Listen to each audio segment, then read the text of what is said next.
Amen. Thank you so much, worship team. And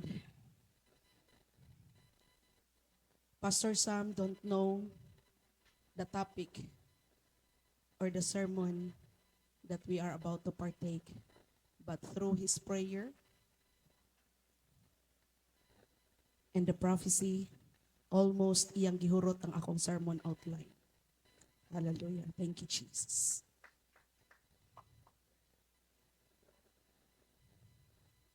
God is so good at all times. Amen. Kumusta man ta dihang dapitan? Madinaugon kanunay, malipayon kanunay. Amen. Tungod kay sa matag adlaw, sa matag minuto, kauban nato ang Dios. Amen. Hallelujah. So, salamat team and thank you ninyong tanan nga inyong ming gitugutan nga maka-adto og Mindanao, no? Aron sa pag-attend sa reunion sa family.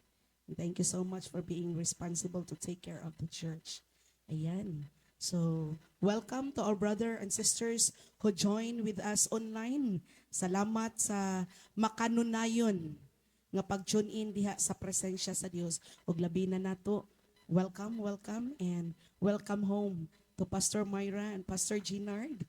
Ayan, together sa ilang anak, si Minard. So sila ang parents ni Brother Ezra. No? So every time they welcome Cebu, they always hear. No? Kay they considered that we are their family. Amen. Nalipay ba taan na? Nga kada abot nila diri arigid sila mo uli. Diba? Hallelujah. Sige po, so atong pagahisgutan karon about ang gugma sa Dios, no? The love of Christ, ang gugma ni Kristo nganhi kanatong tanan. So, in 2 Corinthians, atong ablihan, okay?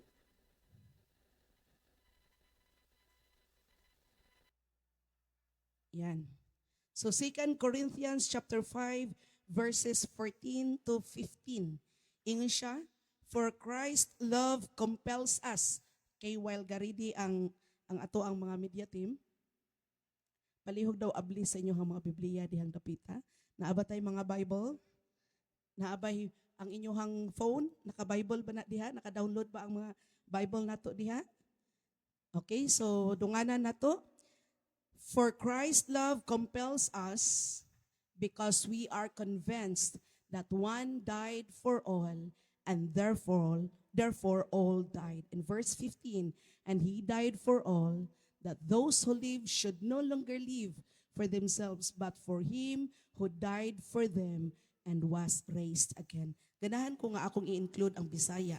Ingon siya diri sa Bisaya, kay giharian kami sa gugma ni Kristo ug kay nasayod kami nga may usa ka tawo nga namatay alang sa tanan ug kini nagpasabot nga ang tanang mga tawo nakaambit sa iyang kamatayon. Namatay siya alang sa tanang mga tawo aron ang mga buhi dili na magkinabuhi alang sa ilang kaugalingon kundi alang kaniya nga namatay o gibanhaw tungod kanila. Amahan, salamat ni ining pulong nga among pagaambitan karon. Salamat sa dihog nga imong gihatag sa imong magwawali karon. And Lord, we are excited to partake. In Jesus' name. Amen and amen. So, gugma. Ayan, no? Naghisgot man ang gugma what love is. Unsa man daay buot pasabot aning gugma. Ayan, no? So gugma means it is a deep gyud, no? As in laom jud na nga pinulungan, laom jud na siya nga pulong ang gugma. And it is a unconditional connection that transcends physical attraction and emotional dependency, focusing on soul level unity, acceptance, and growth. And in other translation or in other meaning of love is unsa? Love is time with action. So kay time man, kay with action man, ang gugma kinahanglan nga butangan gyud og buhat. Dili lang kay mo ingon nga I love you, day. I love you dong, pero wa kay panahon, no? Dili masukod ang gugma kung dili nimo tagaan og buhat. Dili masukod o dili ma-appreciate nga ikaw nahigugma kung dili nimo tagaan og oras og higayon. Tama po ba? Kinsa may na in love daring dapita? Mag-una-una juning naka-brown sa tubangan ba? So, I know nga kitang tanan nabati ta og gugma. Sometimes, if ang ato ang gugma, di na to masabtan. Sometimes, love hurts daw. Di ba? Sometimes, ang gugma, kanang bation daw nato nga masakitan ta. Di ba? Lain man ang iubang mahigugma, kay ngon siya nga, nahigugma. Di ba? Nagmahal, nasaktan, nagpagwapa. Di ba? Amen, di ba? So, kanang lahi di ay ang bation sa gugma. Di ba? Lain-lain. Naapoy panahon nga gibati og gugma, gibati pa jud og kaanyag. Nakasulay mo anak kanang nahigugma, unya wala mo'y kaistorya sa tubangan ba pero gasigig mo ngisi.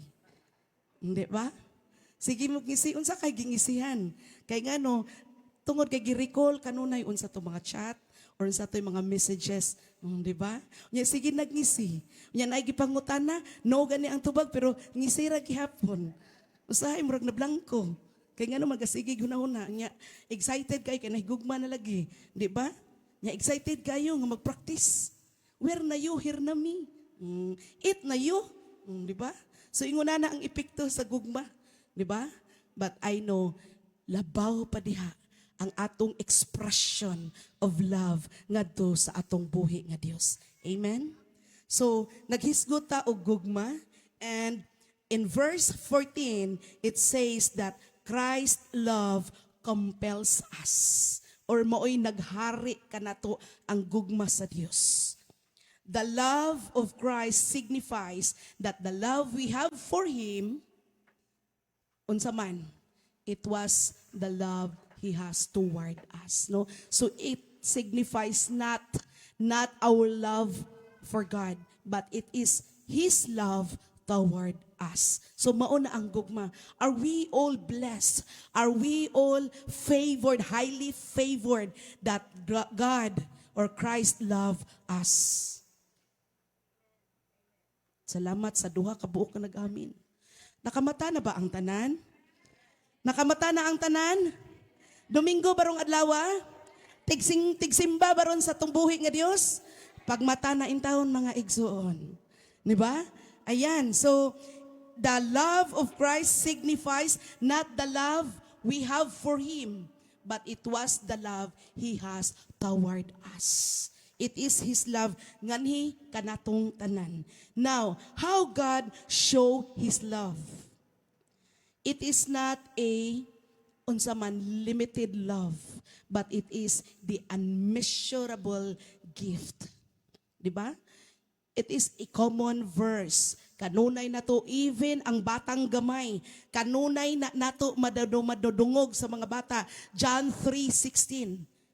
Dunganan do naton ang John 3:16. For God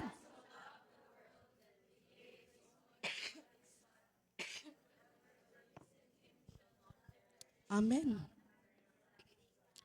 Unya ingon siya, kay gihigugma gayud sa Dios ang kalibutan.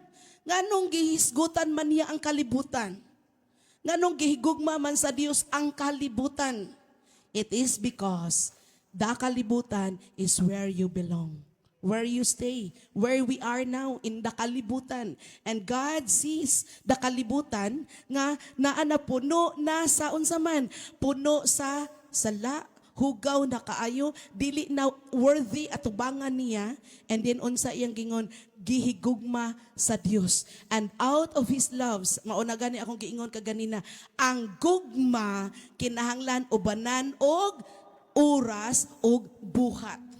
Not just only mo ingon ka, gigugma biyan anak ko nang tawanan, luoy, anak niya, oy. Nya wala kay action, it's not love. Kung wala kay action. Kinahanglan, love is time and with action. So kinahanglan gyud nga higayunan jud na nimo, tagaan jud na nimo og panahon, tagaan na nimo og aksyon kanang gugma aron mabati or matagamtaman sa tao nga imong gihigugma. And out of God's love, nganhi sa iyang mga binuhat, gihigugma gayud sa Dios ang kalibutan, mao nga iyang gihatag ang iyahang bugtong anak.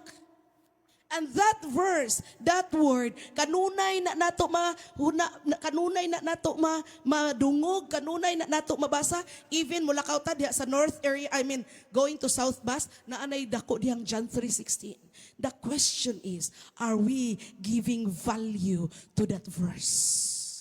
Gitagaan ba na nato og importansya kana nga bersikulo nga giingon niya, gihigugma gayud sa Dios ang kalibutan ug mao nga gihatag niya ang iyang bugtong anak, take note, the only one, the one and only Son, aron nga si bisan kinsa nga motuo kaniya dili malaglag kun dili makaangkon hinuon og kinabuhi nga walay katapusan. Apil ba ka anang panahon na? Apil ba ka anang pulungan? Dili gyapon makonbensi ang uban. Para ba na nato tanan nga gihigugma sa Dios, ikaw ug ako ug kitang tanan gihigugma sa Dios, di ba? What a blessed creation of God that His only Son iya jud gihatag kanato. Dili niya, wala siya naghatag og butang. Wala siya naghatag og something in order to show His love to us, but He sent His one and only Son, and it is life. Ang gibayad sa Dios sa atong kinabuhi, ang gilukat sa Dios sa atong kinabuhi, not just only an amount. It's not just only money, it's not a thing, it's not of anything, but it is a life of Christ that is in us. Amen? Through his death on that cross.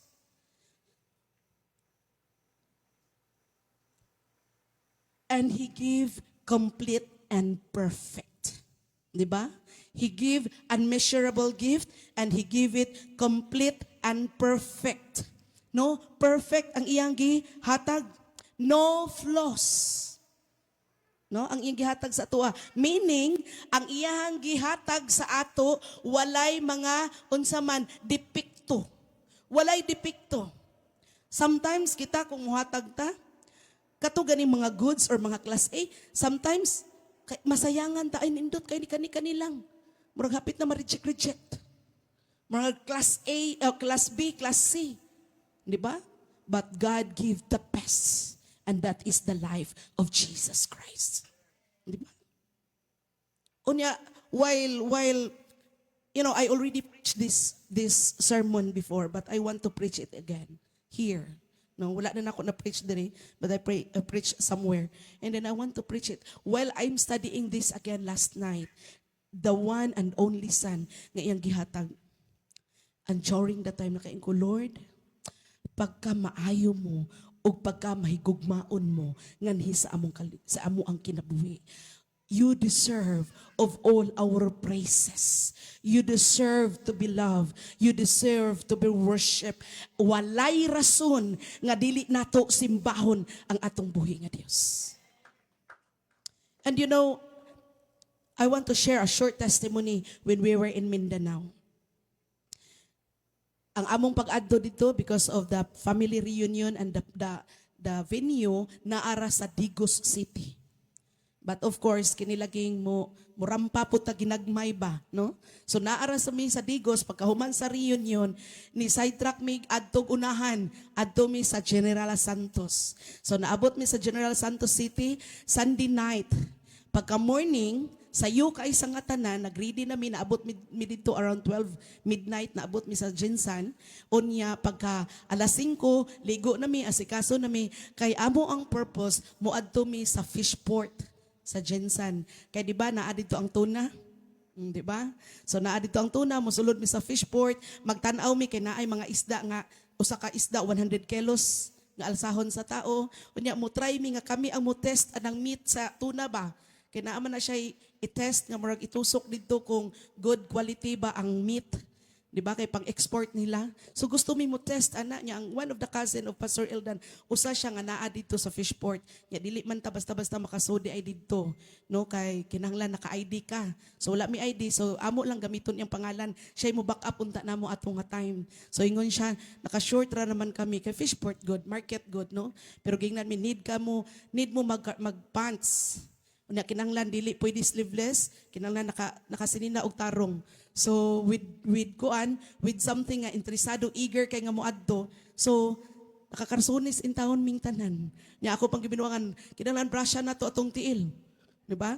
Kay igabot didto, mag-ilis man mi og butas kana may butas dili man pwede ang amo ang sapatos gamiton dito sa sod. So excited me. Unya ang kilo dito sa Nukos nga buwan tag 80 ra gud. Imagine ako pila ka kilo akong dadon, di ba? Unya nagdala nami og dako nga cooler kay didto kuno isulod ang meat nga akanang tuna ba nga fresh. And then on our way there sa Fishport close na. Just only mga 15 minutes tingali maabot nami sa Fishport. On our way to Fishport nakakita kog bougainvillea nga garden nga as in dako kay nga bougainvillea garden. And then kanas Pastor Eldan basta moingon gani ko nga ihunong ko kay magpa-picture ko dili gina siya sugot. Nga mo ihunong ko kay kanalaging kuan-kuan ra ibog-ibog ra daw. Pero that time na-convince na ko sa Pastor Eldan, iya kong gihunungan. So gi-enjoy gid nako ang moment, gibusog jud nako akong mata sa kanang mga bougainvillea. Gitouch gid nako ang mga bougainvillea unya gilaag jud nako didto. Mura ko correct nga buyer. Pila ni so naay tag 3,500, naay tag 5,000. Kani ma'am tag 25,000 lang. O di ba? Nindot na kayo mga bonsai. In short, na-enjoy dyan ako ang moment. I think I stayed there for 25 minutes. Ato, imagine 25 minutes. Giunsan ako pag-enjoy ang bougainvillea. Naanta ko yung picture, pwede na ito na i-show diha para mutuod dyan mo na ako ba? Nga ni adto dyan kong ginsan. Pero doon mo na ako unya, pakiton ta mo sa picture. Di ba? So, dito nga time, nisakay na ko. Kay ganahan ko mo palit, pero syempre, malayo pa tayo di ba? So wala ko ni palit og bougainvillea, pero busog akong mata. And then gitouch gyud nako ang matag color sa mga bougainvillea. So on our way there, nakakita si Josiah og Jollibee. Kanta si Jollibee. Sa Jollibee mo labay rami. Oh, ana iyang kanta, kuyog si Pastor Eldan. In my thinking, ingon ko, it's already 7:40. Ingo nga, why not mag-drive-thru na lang ta sa Jollibee? Kay para nga mag-breakfast ta. Pero sa akong una-una, ayaw lang, wadto pa man di ako Fishport. Later na lang, igbalik gikan sa Fishport. So on way there, gilabayan na namo ang Jollibee. Gamay ra jud ko lang, murag kani dira, o kanang Marty diha sa gawas. Naglinog na. We thought nga nahiusan mi og ligid kay nakinding-kinding naman among sakyanan. No, so ko nahiusan ang ligid. So nag-break si Pastor Eldan and here comes atubangan namo. Niguyog na tanan. So Pastor Eldan said, "Hala, naglinog." And then ang linog is not like that linog. It is really kanang murag nag-wave ang linog. So kami ganaana nami dito. No, mag-abot-abot ang among ulo kay kusog na jud kayo ang linog. And then we witness kung giunsa gyud nga ni crack ang dalan. Kana bitong nabuak, as in nilayo na jud kanang sinumpayan, nilayo na jud. And then mubalik naman ang po mo gawa mo kanang murag duwa-duwa ang dalan. Nakita jud namo unya ang kaflat sa dalan nihangad. No, nihangad na ang dalan. Nakita namo na ay mga pregnant woman nga nagsakay sa motorcycle, nangatumba na, natabunan na sila sa motor. Dili na kuan kay once nga mo wave, mabuwag sila sa motor, balikan naman pud sila kay ana jud murag siya bawd no, kakusog. Dili gyud joke. And then naay mga bata nga gagmay pa kayo gisakay sa motor, natumba ang motor, carry pa nila ilang bata sa dihang nagwave na pod. Nabuwag ang mga bata, trying the parents to rescue the bata, but dili na nila maabot kay nganuman nalayo ang bata. And then madungog nimo ang hilak, ang tanang tingog, nga wa nimo nasabtan kung unsa. Paglingi nimo nang hugno na ang mga building, dili na nimo masabtan imong gibati nga aktual na aka. And then naingon ko, daghan na jud kay nga linog akong experience pero naara manggug ko sa balay. No? So, ang ako makita ako rang balay, naguyog-uyog ra pero that time lahi na imong gibati kog naa ka sa gawas nga makita nimo nga crying for help. And then wa pa nahuman ang linog. gaana-ana pa gamay nga uyog si Pastor Eldan nibalik sa among giagian. And then naagian na mo ang Jollibee. Nagsyagit pa ang mga bata na dito sa sulod sa Jollibee. Unya, naapay nanawag nga, Sir, tabangi dagang mga bata sa Jollibee. So makita nimo ang mga building, mga malls, kay naami sa heart of the city of Jensan on that time. Unya, you want to help, pero di ka ka-help kay nganuman. Apil man pug kabagnos dito sa kuan. Na ay mga adto dito sa kilid sa among gipunduhan na ay mga hardware dito nga naay usa ka lalaki nga naggupot tiguwang na naggupot sa haligi maay gani kay pagkahugno ato nalagpot siya pagawas kay kung nalagpot siya pasud patay gid siya kay maigo siya ato naay usa po dito nga naa sa hardware nga daghan kayo kanang unsay tawag ana mga kabilya nadatugan jud siya sa kabilya I don't know kung natusok siya ato mga kabilya kay nihugos gyud dito ang kabilya igo jud sa iyang lawas daghan kaayo nga makita jud nimo dito nya di na ko ganahan mo open unya pagbalik na mo ang sapa nga among naagian walay tubig makaingon ko nga sapa ni or suba pero pagbalik na mo just pilara wala pay hour ha pagbalik na mo nagbaha ang suba nga among giagian mao na nakaingon ko nga Lord walay rason nga dili ka namo simbahon. How God protect. That's why during the time, I cried to God and worship God. I many experience sa mga linog, but that was the worst experience nga among nabati. Actual nga naami diha. Even your own child, you cannot save. And during that time, it's just only a seconds. Tanan. Pagkawas na mo sa Jensan, I say, wow, I can say wow to the Jensan. Kay grabe ka wide ang ilang dalan, 8 lanes. 4 lanes diha nga side, 4 lanes sa pika side. Grabe ka lapad niya. Nindot kaya ang lugar limpyo kayo, makapawaw ka. But just only a seconds, that wow turned into oh. And that's why during the time, I said, let's continue to be serious in our service to God. No time to say later. No time to say, Lord, dili sa ko karon. Lord, not for now. It is the right time. The time is now. And during the time, and before that day happened, I was preaching during Sunday sa amo ang reunion. I was preaching with the family and I told them, you know what? I'm preaching them during the kanang pag-exit sa mga Israelite ngadto sa Egypt. And I said, you know what? Egypt is symbolized as sin. And then God trying to rescue people, but nga naman wala gibuhian Pharaoh. And God sent plagues. And during the time that Pharaoh God will send the plagues. Moingon na siya, yes Lord, buhian na nako. Pag mawala na ang plagues, balik lang yapon, balik up to the 10 plagues. And then during the exit, how God rescued the people to the Israelites just for them to have the promised land. But they couldn't own. Wala sila nakaangkon sa promised land. Why? Because their heart are still on the Egypt. Same time, this time. God sent Jesus to all of us just to rescue us from that death, just to rescue us from that very iyo kayo nga sitwasyon nato tungod sa sala nga gibuhat nato sa atubangan sa Dios. Sometimes when there's an earthquake happened, tanan kung muhatod kag ayuda, you will preach the gospel before nimo ihatag ang ayuda. Unsa may response sa mga tao? Always, yes Lord, yes Lord, yes Lord. Walay no, ana. They are all crying during the time. But when the earthquake sa diha mabawi na, makabalik na sa normal, that yes Lord, sometimes makalimtan.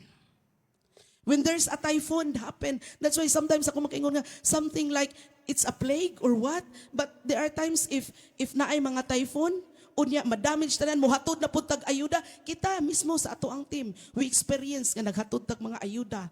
And then we preach the gospel. All the people that hear are always saying, yes, Lord, they are crying and they are willing to receive, to accept Jesus Christ. But what's next during the acceptance of the salvation? What's next? That's why, unsa iyang giingon, God sent His one and only Son, Jesus Christ, just for us. But what we should do, unsay gibuhat nato, unsay respond sa mga tao ngadto sa Dios. Mga igsoon, it's not a joke. Unsay mga pangitabo sa kalibutan karon, God is coming soon. No time nga mag-relax ta. No time that we have to serve God like a picnic. It is now the time that we need to double time our service to God. Amen? So, He offer complete and perfect, walay defect. Ingon sa Deuteronomy 32 verse 4, He is the rock, His works are perfect, and all His ways are just. A faithful God who does no wrong, upright and just is He. Amen? And what's next? How God show His love? He saved us through grace. Ingon siya sa Ephesians 2:8-9. Kay pinaagi sa pagtuon na luwas kamo tungod sa grasya sa Dios. Dili kini inyong buhat, kundili gasa sa Dios. Busa walay makapasigarbo niini, sanglit dili man kini bunga sa inyong paningkamot. Mga igsoon, no fixed amount of material things can be offered and compare. Wala. Bisag unsa. Dili gyud na nato ma-purchase anything. The salvation that God given to us, it's through grace. In verse 15, it says, He died for all. He did not die instead of us, but He died for the sake of us. Imagine, di ba? Christ died for the sake of all. So Christ meaning, Christ died for the sake of all, not just only to a specific person. He's not just only dying because of me, but to all of us. Usa ka ana. Ingna daw, thank you Lord. Di ba? Nga usa ka sa rason nga namatay si Jesus. Sabton daw nato kanang word nga kamatayon, kanang word nga namatay. Sabton daw nato kanang word nga namatay. Kana bitong relatives nato kung mamatay, ang buhaton kanina to, muhilak o muhagulhol magani tag maayo. Kay nga naman gibati nato nga masakitan ta, gibati nato nga mingawon ta, gibati nato nga namatay na gid siya nga dili nato makitan. How much more that Jesus Christ died because of you and me. And before He died, He sacrificed. Not just only nga gidala siya sa cross, gilansang dito, it's not that way. Sakripisyuhan pa niya and He takes lots of sacrifices before He was crucified. Di ba? That cross nga nakita ninyo, gaan ra na, kay madala ra na nato. And that tunok nga koruna nga naa diha sa gawas, more than that God carried just for you and me. Unsa kabugat ang cross nga gibasan ni Jesus. Unsa kasakit. Imagine na, di ba? Unsa na nga kanta? Nga korona mo, nga gidasok sa imong ulo, midahili, di ba? Ang hamili mong dugo, more than that ang gibati sa Dios. Di ba? Ang iyang gibati, pasan siya sa cross. Gibunal-bunalan siya, dili lang kay kutob lang kay pasan ni. Pero gipasan niya, carry niya ang tanan na to mga sala. Nagiging kawatan siya, nagiging killer siya, nagiging tanan niya nga magagibuhat nga dili kaaya-aya tubangan sa atong amahan. Gipasan na niya og iyahan ang giangkon. Sa diyang nagpasan siya sa krus, gidaskan pagod siya mga tunukon nga korona. And it's not gold. It's not gold nga gagilak-gilak dito nga makapawaw ka. Wow, that is my Jesus. No. It was a tunukon nga kuruna gidasok sa mga ulo, and take it, imagine how hurt and painful it is, that kind of thorny crowns that he carried just because of you and just because of me. Unya, every time, I imagine, every time, siguro kataga ko na ang korona, gibalik na po, gidasok na po og balik. Unya, nagbit-bit pagi siya, o cross, unya, may raba og simentado, batsi pa dyan kayong agianan. So take it, imagine, sa diyang nag-carry siya sa cross, batsi kayo sa ngatanan, sakit na sa abaga. But God never nag-complain. It is because of His great love para nato. Never ni complain. Because ingon siya, His love is extravagant para nato. Ang iyang tinguna, wala siya nag-focus sa sakit. Wala siya nag-focus sa kasakit nga gibuhat sa iya. Ang iyang focus, I will save you. And I will make you presentable at tubangan sa atong Creator. Unsa kasakit sa corona palang daan, sa diha pang gi-carry pa niya ang cross, and after that wala pa jud gikuha ang cross sa iya nga gi-carry niya hinay-hinay, but instead katong cross nga iyang gipasan mautoy gipabarog dito pa gyud siya gilansang. Pila ka nato diri nga matunok ta sa tunok ra sa ista. Ouch na manggani. Sakit na manggani kay sa ngatanan. Matunok ra ta sa dagom. Sakit naman jud kaayo. Kana pang gilansang ang iyahang mga kamot. And imagine, sometimes while I'm studying, what if no, kung ako'y gilansang ato? Sa kasakit na abatoy anesthesia ato nga time, wala toy anesthesia. Pag human ato, wala to gipainom og mifenamic ug unsa na diha nga anti-tetanus, wala to. Di aparte patong dakuha kay sa lansang. Unsay may purpose ato? Kita? Unsay rason nganong gihatag? Unsay rason that Christ died? Because of all. For the sake of all. Di ba? So because Christ died for the sake of all, then individuals must receive His payment and receive the benefit nga gihatag sa Dios or sa kamatayon ni Kristo. Doon na ba'y benepisyo sa iyang kamatayon? Doon na ba'y benepisyo? Di ba? Ingon siya, individual must receive his payment. Ang iyang kamatayon, dunay purpose ato, bayaran niya ang tanan nato mga sala, lukaton to niya. More than we are more than gold. Di ba? Ang gold, sayangan ka kung imong ipon. Imong lukaton, maimo balik. More than that, ang gibuhat ni Jesus para nato, we are more than gold. Kay nga naman, dili kwarta ang iyang gilukat. Dili kay ingon nga first fruit sa iyang bunga dito sa mga unsa, mga prutas or whatever animals na gihatag. No, it is His life. Nga iyang gihatag nganhi para sa ato ang tanawan, sa atong kaugalingon. Now, since individual must receive his payment to receive the benefit, so what are those benefits nga atong dapat angkunon, nga dapat nato dawaton? The benefits, that is the divine exchange. I know the ISOM students knows about this, but the benefits that we need to receive and own are the divine exchange. What are those? Number one, Jesus took our punishment and offers us a remission of sins. Dapat kita ang panisyan, dapat kita ang silutan, but Jesus took it off and offered us a remission of sins. Can we say, thank you, Lord? Jesus took our sicknesses. Jesus took our sicknesses. And Jesus took our sicknesses and pain and offers us a complete healing. No more cancer. No more arthritis. No more gallbladders. No more whatever form of sicknesses. It was already paid off. He already paid it all. He already paid on that cross.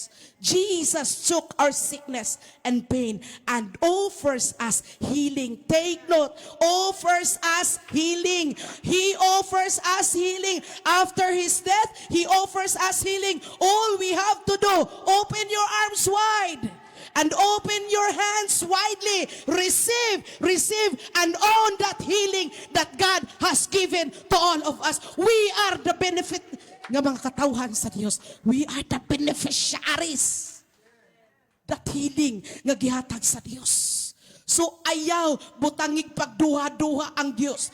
Ayaw limitahi ang plano sa Dios para nimo. Ayaw limitahi ang gahom sa Dios nga moayo alang kanimo. And right now, if you feel something, if you feel nga duna kay sakit, right now just put your hands over your body where na ay mga sakit nga gibati nimo and claim right now the complete healing. Father God, right now, we want to own and we want to receive that healing that you offer to us. And we thank you, Jesus, that you paid it all on that cross. We thank you, Jesus, you died on that cross. And by your stripe, we are whole healed. And right now, we own it. We own it and we receive it. No more sicknesses, no more pains, no more whatever forms of curses in Jesus' name. We are paid. We are paid. And we are now free from sicknesses. In Jesus' name, we own that healing. Hallelujah. Jesus took our sins and offers us righteousness. Takusta at tubangan sa Diyos. Dili na ta makaingon pa, I am not worthy into your presence, Lord. But we are now free. We are now free to worship Him in spirit and in truth. We are free to give the best worship unto Him. We are free. Not just only to us, but to our generation and to the next generation. We are all free. He said, He sent His one and only Son, that whoever believes in Him should not perish, but have everlasting life. Right now, don't put God into doubt. Receive and give your whole faith to God. For He is always there for us. Hallelujah. Jesus took our death and offers His life. Jesus took our poverty, ang atong kapobriho, no more. All the poor mentality, no more. All that will say, I want that but I don't have money. All poor mentality. Jesus took our poverty and offers us His abundance. We are the beneficiaries sa tanang kayabanan sa atong langit no Amahan. Own it, receive it right now. We are all blessed and highly favored from our Creator. We are not deserved to be pobre. It was not God's plan for us na we are pobre, but we are rich in His presence. Dili gusto sa Dios nga ang iyang mga anak maliiton sa kalibutan, because we are the sons and daughter of the Most High King. We are the royal priesthood. Dapat taas noo ta nga maglakaw o mga lagad sa Dios. My Father is my Creator. My Heavenly Father is the King of Kings and the Lord of Lords, and He is coming soon. No one left behind. All of us will go with our Heavenly Father. Amen? No more tears. No more pain. All what we have to do is to rejoice and to worship with the King. Excited?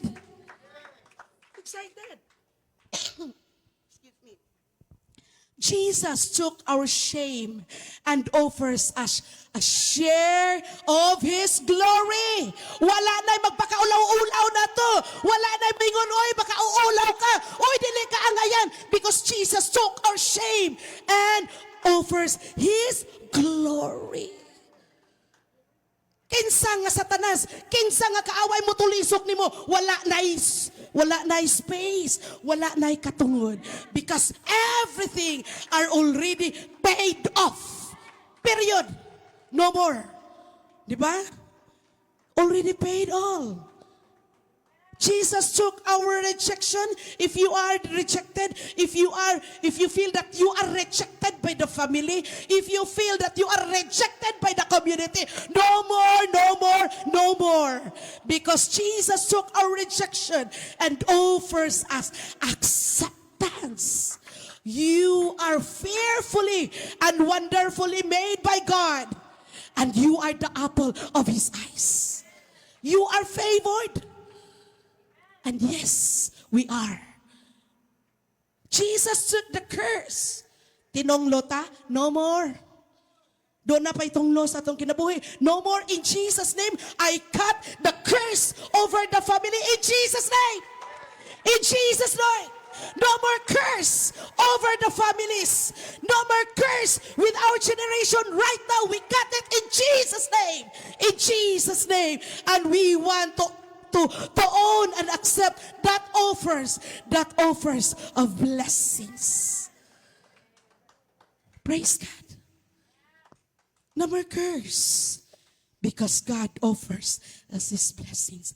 Take note, He offers. All we have to do, own and accept it. Now, what are the proof and evidence of His love? His sacrifice. Dili ra ka dito kutob. Dili ra ka dito kutob niya gibuhat, but the proof and evidence nga ang Dios na higugma gyud nato through His sacrifice. In Psalms 86 verse 13, He was crucified on the cross. As I said, that He carried all that cross. He carried that with the thorny crown, and He was crucified on that cross. After He was crucified, He was buried for 3 days. And sabay gibuhat, when He burned after 3 days, He went to hell to pay the penalty. Take note, He paid the penalty. Wa na tay utang. Wa na'y angayan. No more shadows of the enemies nga magsunod-sunod na tumingon, op, nakasala pa baya ka, kay nomdom ka, na kay gibuhat. No more. No more shadows of sins. No more shadows of guiltiness. No more shadows of whatever that can make you hindrance to your worship and service to God. Because He already paid the penalty. And He was resurrected. He raised from the dead. He exalted to the right hand of the Father. He exalted. Excited ba ta nga mukuyog ngadto sa atong langit nung Amahan? We should no longer live to ourselves in verse 15. The purpose of His death, so those who live might no longer live to themselves. Those who live are those who have received life in Christ by faith. So those who live in Christ, dili na magkinabuhi sa imong kaugalingong kusog. Dili na magkinabuhi sa imong kaugalingong abilidad. Dili na magkinabuhi sa imong kaugalingong paningkamot, but live with Christ. Ingon siya, they were transformed. No longer live to ourselves, but God wants a transformation. The love of Christ dying on your behalf constrains us to stop living for self, and it compels us. Mao'y nakahari nato. Mao'y nakapugong sa pagbuhat sa world because of His great love to us. But, unsa man, dili ra kay kutob dito, we should live unto Christ. Kinanglan, magkinabuhi ta, uban kang Kristo. Magkinabuhi ta kang Kristo. Not because nga ang imuhang right, as akong right, ang imuhang right nga part sa imuhang body naa kay Christ. Ang right, ang imuhang left nga body naapod sa world. No, no.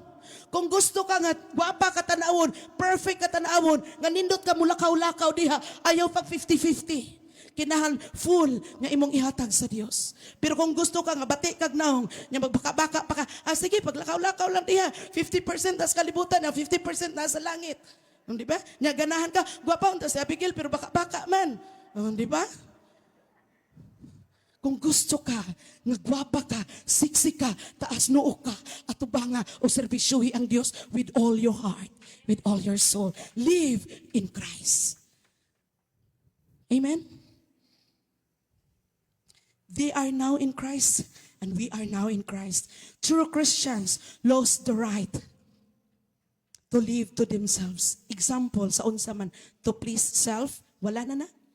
Kung Kristohano na ka.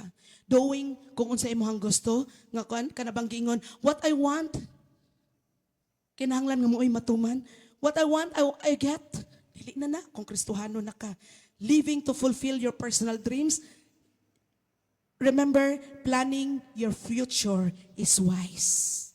However, kinahanglan nga imuhang plano sa imong future, Jesus will be the first. And Jesus will be the center. Dili sayop ang mangandoy sa unahan. Dili masama ang mangandoy sa atong ugma. Kay ang wala po'y pangandoy, wa po'y lamhi, wa mo. Di ba? So kinahanglan po dunay pangandoy. But make sure nga planning your future na ang Dios or si Kristo sa imuhang plano. Ikuyog nimo sa imong plano. Pakikistoryahi ang Dios, Lord. Mao ni akong plano. Agree ba ka, Lord? Kabubuton ba ninimo? Christ deserve to be first in every area of your life. Sa unsa nga paagi? Sa imong occupation, sa imong marriage, sa imong family, recreation, the way you dress, imong hobbies, ang imong mga desires, let God be the center and let God be the first and not the last. Kaya kung ma-first gani nimo, everything you will not regret. Diba?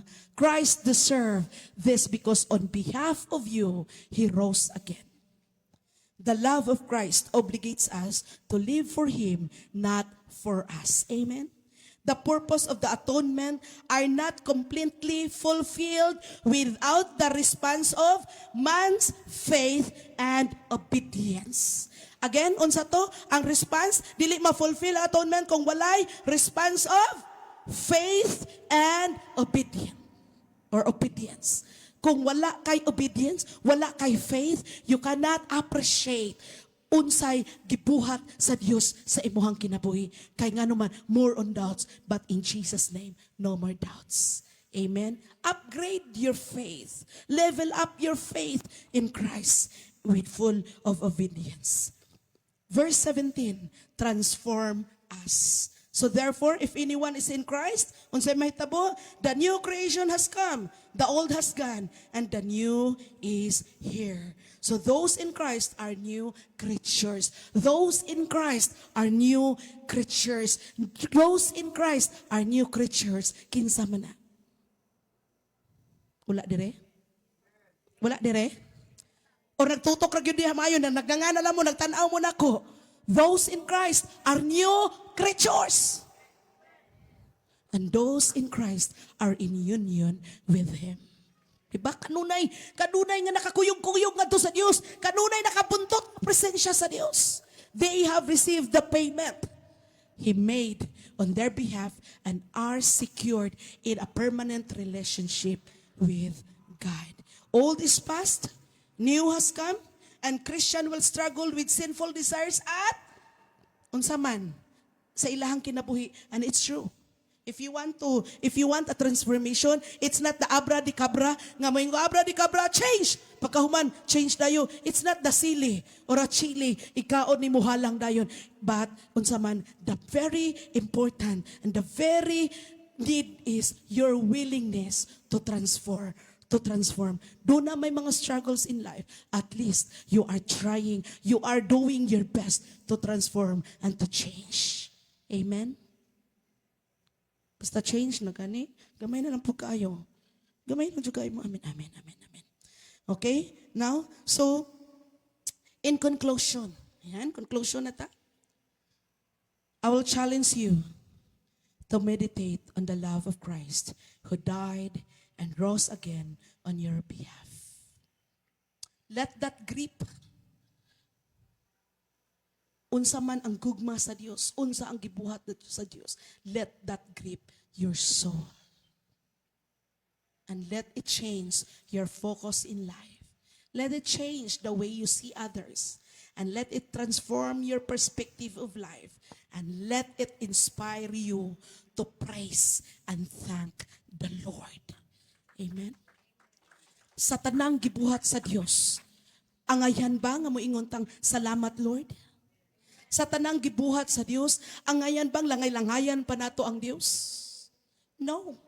Sa tanang gibuhat sa Dios, walay rason nga dili nato simbahon ang atong buhi nga Dios. Amen.